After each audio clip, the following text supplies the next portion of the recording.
जय श्री कृष्णा दोस्तों।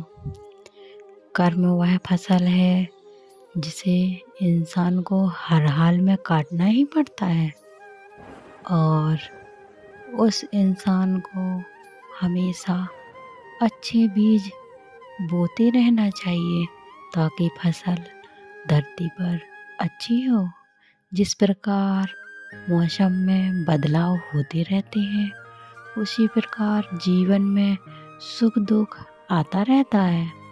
व्यर्थ की चिंता और भय एक रोग के कारण समान है जो आपकी आत्मीय शक्ति को छिन्न करता है।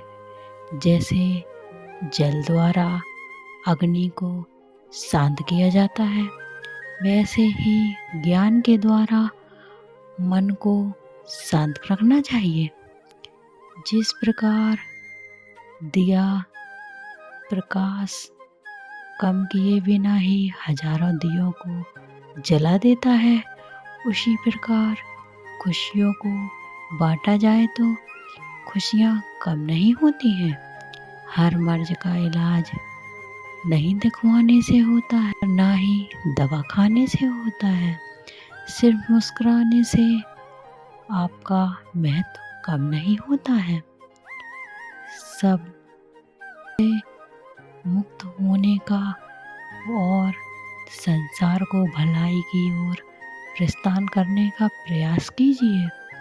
अगर आप किसी को छोटा देख रहे हैं तो आप उसे या तो दूर से देख रहे हैं या तो अपने भीतर कुछ मन में खटास पैदा कर रहे हैं। डाली काटने से कभी पेड़ नहीं सूखता है। जब कर्म अच्छा किया जाए तो सफलता से कोई रोक नहीं सकता है। सफलता पाने वाले भूत और भविष्य की चिंता किए बिना अपने वर्तमान को सुधारते हैं। तुमने खुद को कमजोर मान रखा है तो वरना जो तुम कर सकते हो वह कोई दूसरा भी नहीं कर सकता। बुराई को देखना और सुनना ही बुराई की शुरुआत होती है। समय के साथ बदल जाना बहुत आवश्यक है क्योंकि समय बदलना सिखाता है, रुकना नहीं।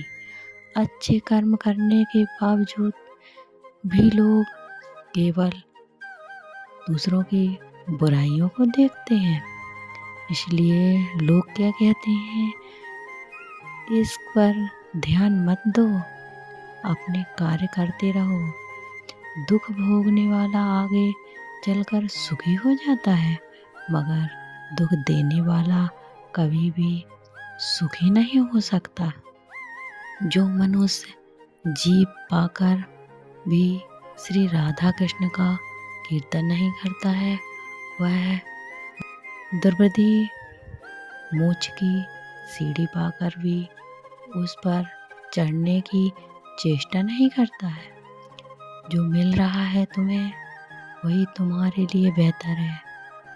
यह तुम नहीं जानते पर देने वाला बखूबी जानता है। अगर आपको कोई अच्छा लगता है तो अच्छा वह नहीं बल्कि अच्छे आप हो, क्योंकि उसमें अच्छाई नहीं आप में अच्छाइयाँ छुपी हुई हैं।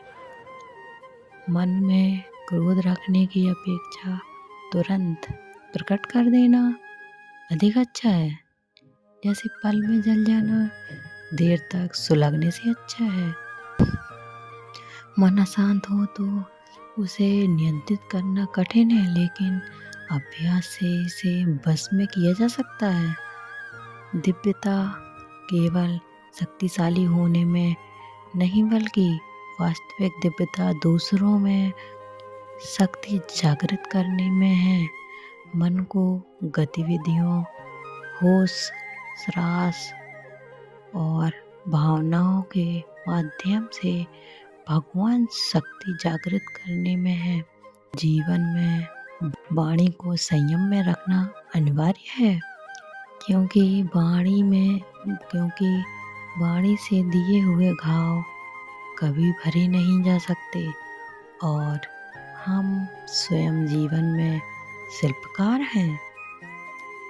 तो चलो हम अपनी मुश्किलों को हराते हैं और जीवन में मुस्कुराते हैं। जय श्री कृष्णा दोस्तों।